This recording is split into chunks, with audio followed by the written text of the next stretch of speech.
Hello, this is the Bible in fewer words. We are Carol and Steve Wells.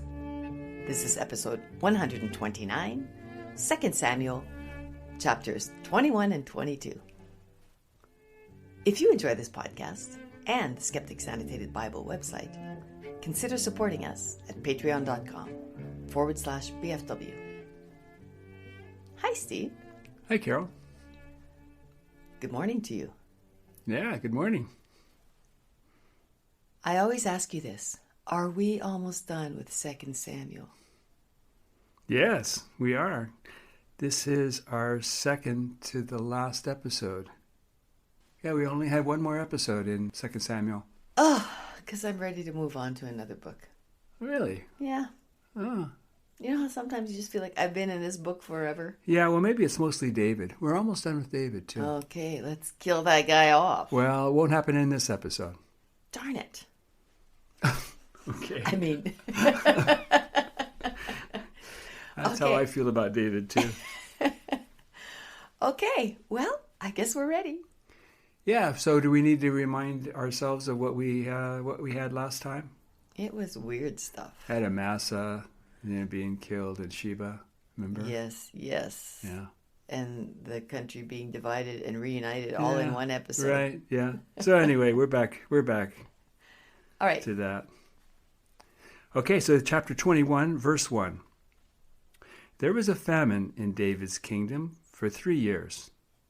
When David asked God why, God said, "It's because Saul slew the Gibeonites." Again, Saul slewing the Gibeonites. Really? Well, didn't God punishing people for not killing them all the way? Or, I mean, he's just kind of bizarre that way. Well, yes, but that was the Midianites, right? Oh, it's an ite. Yeah. All those ites get confusing. Yeah, I think that was the Midianites. This is the Gibeonites, and there's no record of Saul doing anything to the Gibeonites.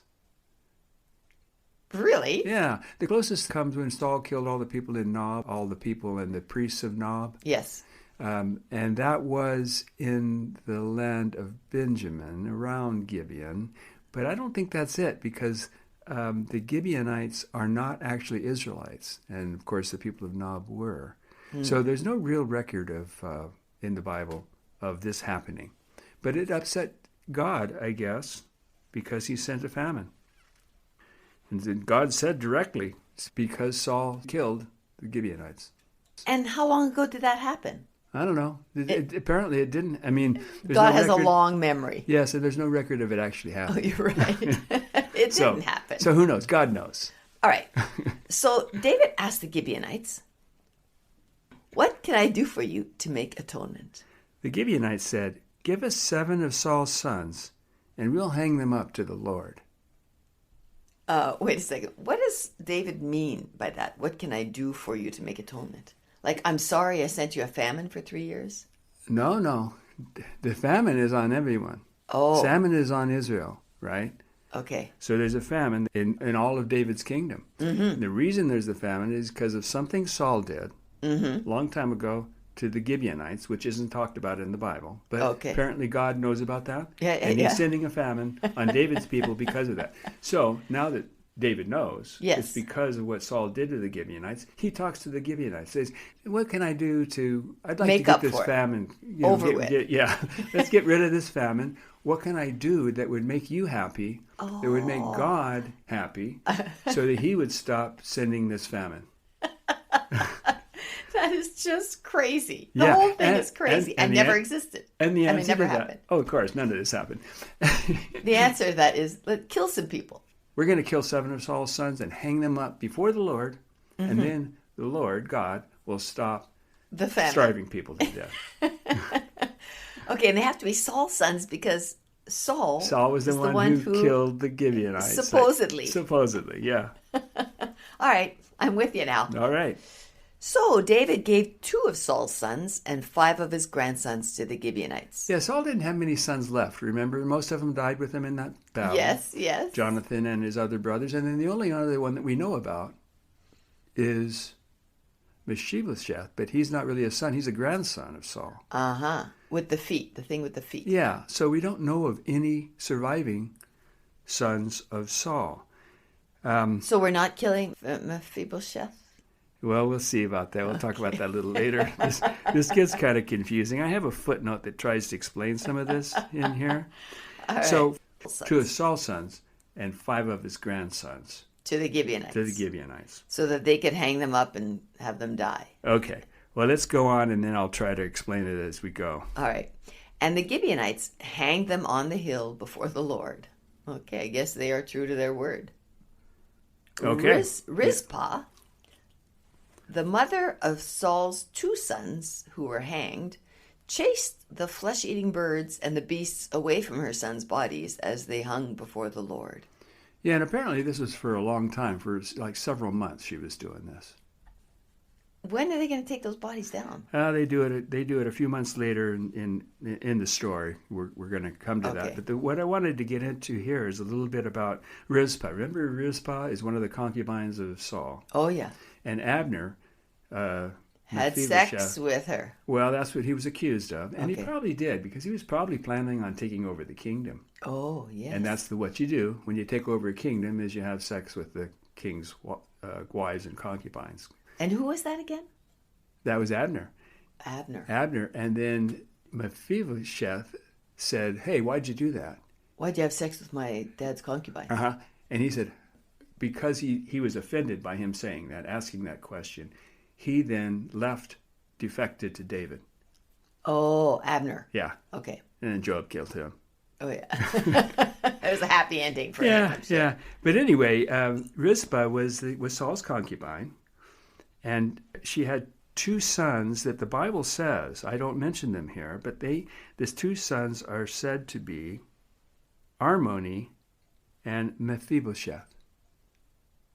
Armoni and Mephibosheth. Yeah, I don't know of anything about Armoni. I don't think he's mentioned anywhere but here.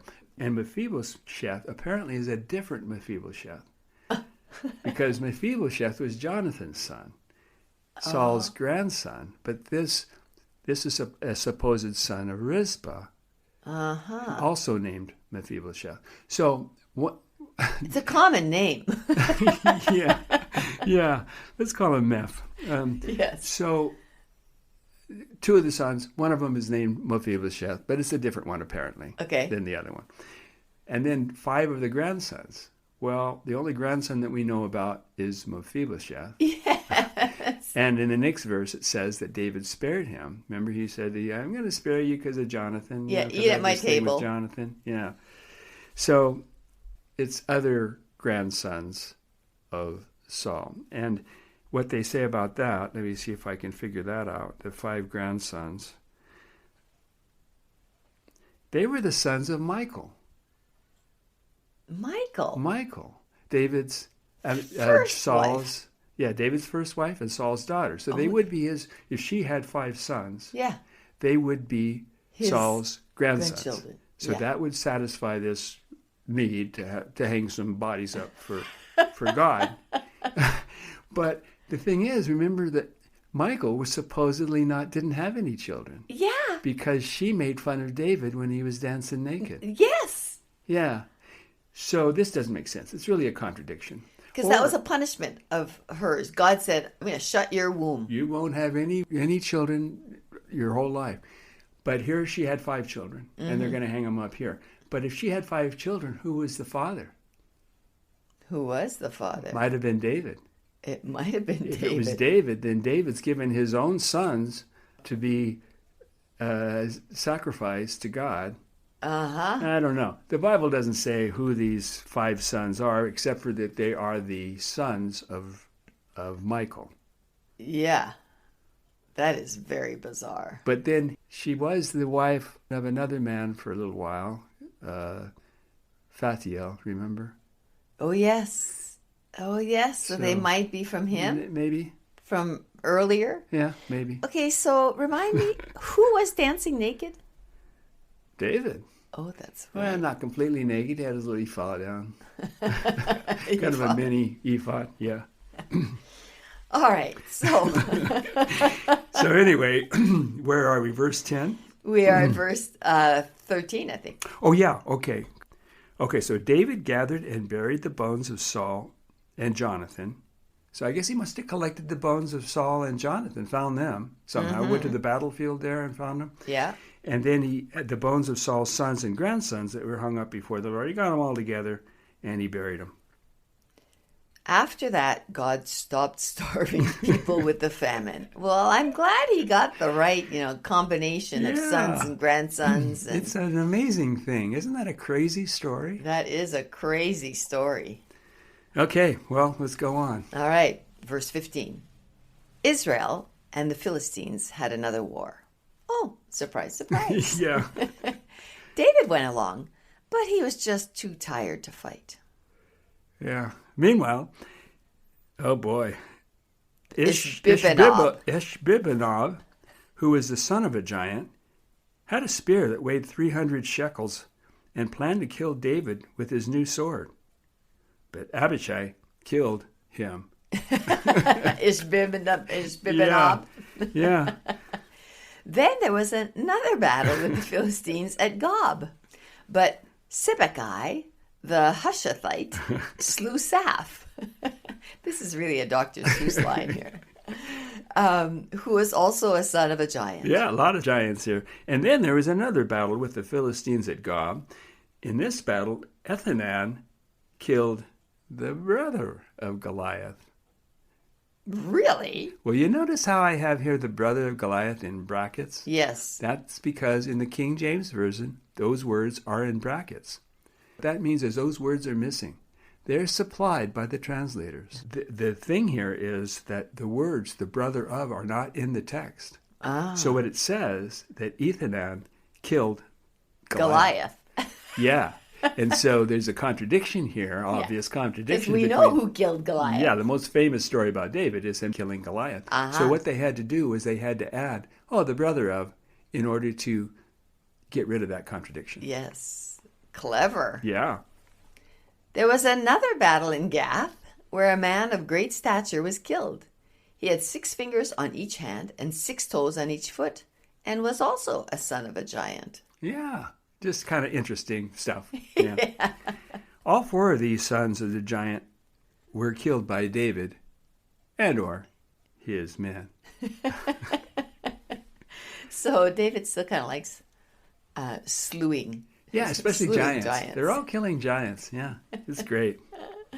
Okay, so chapter 22. When God gets angry, the earth shakes. Oh, before you go on, this is a song of David. This is a song that David wrote. And so it's just kind of a little interlude here. And so we should probably sing it, but I don't know the tune. I can do kind of a little, make it sound like a song a little bit. Okay. When God gets angry, the earth shakes and the foundations of the heavens move. Smoke comes out of his nostrils and fire out of his mouth. God splits the heaven and came down with darkness under his feet. He rode on a cherub and flew. God thundered from heaven, and the Most High uttered his voice. He shot out arrows and lightning, and he discomfited them. The foundations of the world were discovered from a blast of his nostrils. God rewarded me for my righteousness and clean hands. I obeyed God in everything I ever did. I am completely clean in God's eyesight. Except for that little thing with Bathsheba. Except for a whole bunch of things. God teaches my hand to war. God has helped me wound and killed my enemies. They have all fallen under my feet.